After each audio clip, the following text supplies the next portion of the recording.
DBA pass করে আসার পর আমরা যে ভেটেরিনারি সার্ভিস দিয়ে থাকি স্যার। তো সেক্ষেত্রে আমরা এটা তো ইচ্ছাকৃত হতে পারে না। তিনি আমাকে ঘটনা ছিল হয়তো, এটা যদি ইচ্ছাকৃত হয় এটা একটু আসলে অবমাননাকর। হ্যাঁ, এটা যথেষ্ট অবমাননাকর। এই অন্তর্বর্তীকালীন এবং এতগুলো মানুষের রক্তের পর ওদের ছবি থাকা কোনো মতে গ্রহণযোগ্য নয়। আমাকে তিনি জানিয়েছেন যে এটা ভুলক্রমে হয়ে গেছে, তিনি ক্ষমা চেয়েছেন।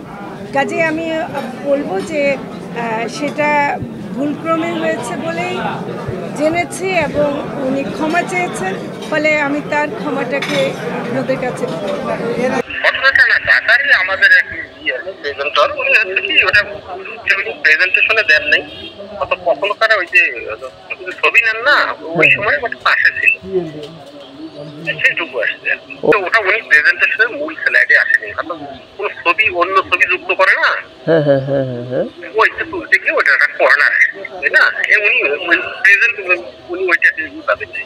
কোন ছবি আমরা ব্যবহার করি না, একটা ল্যাবের ছবি দিলাম, ল্যাবরেটরি, তাই না?